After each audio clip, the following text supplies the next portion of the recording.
तो दानिश भाई, मैं एक लड़के का मैसेज पढ़ रहा था, उसमें लिखा हुआ था कि मेरी बंदी मुझसे ब्रेकअप कर रही है मजबूरी बताकर, किसी और से शादी कर रही है अपनी खुशी से, पर मुझे मजबूरी बता रही है।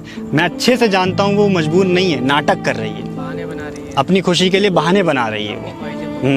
कहता है कि कुछ ऐसा लिख दीजिए जिससे मैं उसे चालाकियाँ बता सकूँ, और वो शादी कर रही है ना, तो आपकी वीडियो के थ्रू उसे एक आखिरी तोहफा भेज सकूँ।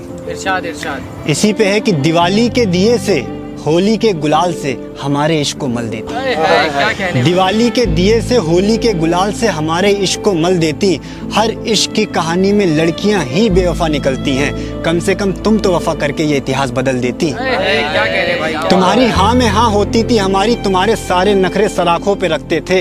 तुमको तो होना ही नहीं चाहिए था नमक हराम, तुम तो जानती थी हम तुमको बच्चों की तरह मोहब्बत करते थे।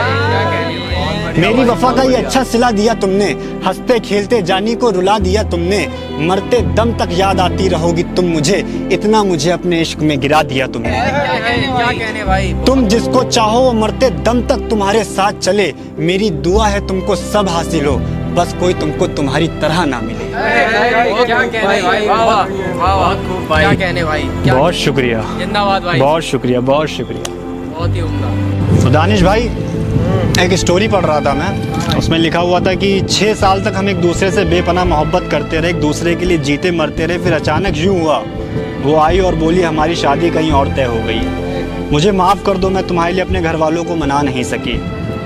बहुत कोशिश की, पापा के हाथ जोड़े, माँ के पैर पकड़े, पर उन्होंने मुझे अपनी जान का वास्ता देकर राज़ी कर लिया कि जहाँ हमने रिश्ता तय किया वहाँ करोगी तुम शादी। मैं बहुत बेबस थी उस वक्त, हो सके तो मुझे माफ़ कर देना। मैं बेवफा नहीं हूँ, बस हार गई हूँ अपनों के आगे। तो इस पे कुछ लाइन है, लड़के की तरफ से कहना चाहूँगा। टूट जाएंगे उस दिन ख्वाब सारे, जिस दिन आएगी चौखट पे बारात तुम्हारी। क्या कहने भाई। गुलाब को गेंदे सा सजाया जाएगा, जब हल्दी का लेप तुम्हें लगाया जाएगा। क्या तुम सोचोगी उस दिन मेरे बारे में, क्या तुम पूछोगी सहेलियों से ले जाके किनारे में, वो लड़का ठीक तो है ना। मैं मजबूर थी अपनों के आगे मिले तो वो कहना। जानता हूँ तुम्हें भी तकलीफ हो रही है मुझसे बिछड़ने में, जानता हूँ तुम्हें भी तकलीफ हो रही है मुझसे बिछड़ने में। कांप रहे हैं हाथ निकाह नामे पे दस्तखत करने में। तुमको तो आ जाएगी सुकून की नींद, पर तुम्हारी रुखसती के बाद हर रोज मरूंगा मैं। अब यही तुम्हारा आखिरी फैसला है तो जाओ खुश रहो, कबूल करूंगा मैं। क्या कहने भाई। बहुत खूब भाई। बहुत शुक्रिया, बहुत शुक्रिया।